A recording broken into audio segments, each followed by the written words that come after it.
Instacart full-service shoppers usually earn more per order than in-store shoppers because they handle both shopping and delivery, which adds more paid steps to each batch.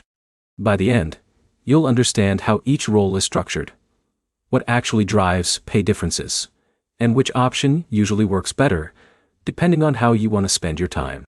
Start with the core difference. Full-service shoppers shop for groceries and deliver them to the customer. In-store shoppers only shop inside the store and do not deliver. That difference changes how much work is included in each payout. Now look at full service. Full service orders include picking items, checking out, and delivering to the customer. That extra delivery step increases total effort per order. It also means earnings depend on both shopping speed and driving distance. Now look at in-store. In-store shoppers complete orders inside the grocery store only. They pick items and prepare orders for customer pickup or separate delivery systems. That means shorter tasks but fewer earning components per order. Now look at why full service usually pays more. Delivery adds time, distance, and responsibility to each order. That additional work is reflected in higher total batch payouts compared to shopping-only tasks. But the trade-off is longer completion time per order. Now, look at consistency. In-store work is usually more structured because it stays inside one location. That can feel more predictable but limits earning upside per task.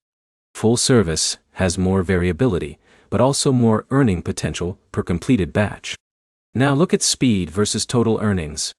In-store shoppers can complete more individual shopping tasks in the same time window because there is no driving. Full-service shoppers spend extra time traveling between stores and customers. That reduces order count but increases value per order. Now here's what most people miss. The better option depends on how you measure earnings. If you focus on total dollars per order, full service usually wins. If you focus on steady workflow inside one location, in-store can feel more efficient. Now the simple breakdown. Full service pays more per completed batch because it includes delivery. In-store gives faster turnover but lower payout per task.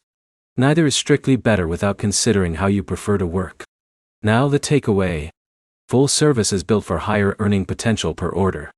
In-store is built for simpler, more controlled work inside a store. The trade-off is time spent driving versus time spent completing more frequent small tasks. Next step.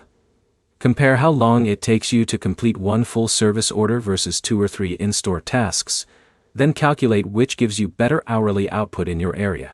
Subscribe for more clear breakdowns of gig apps, delivery platforms, and real earning comparisons without hype or confusion.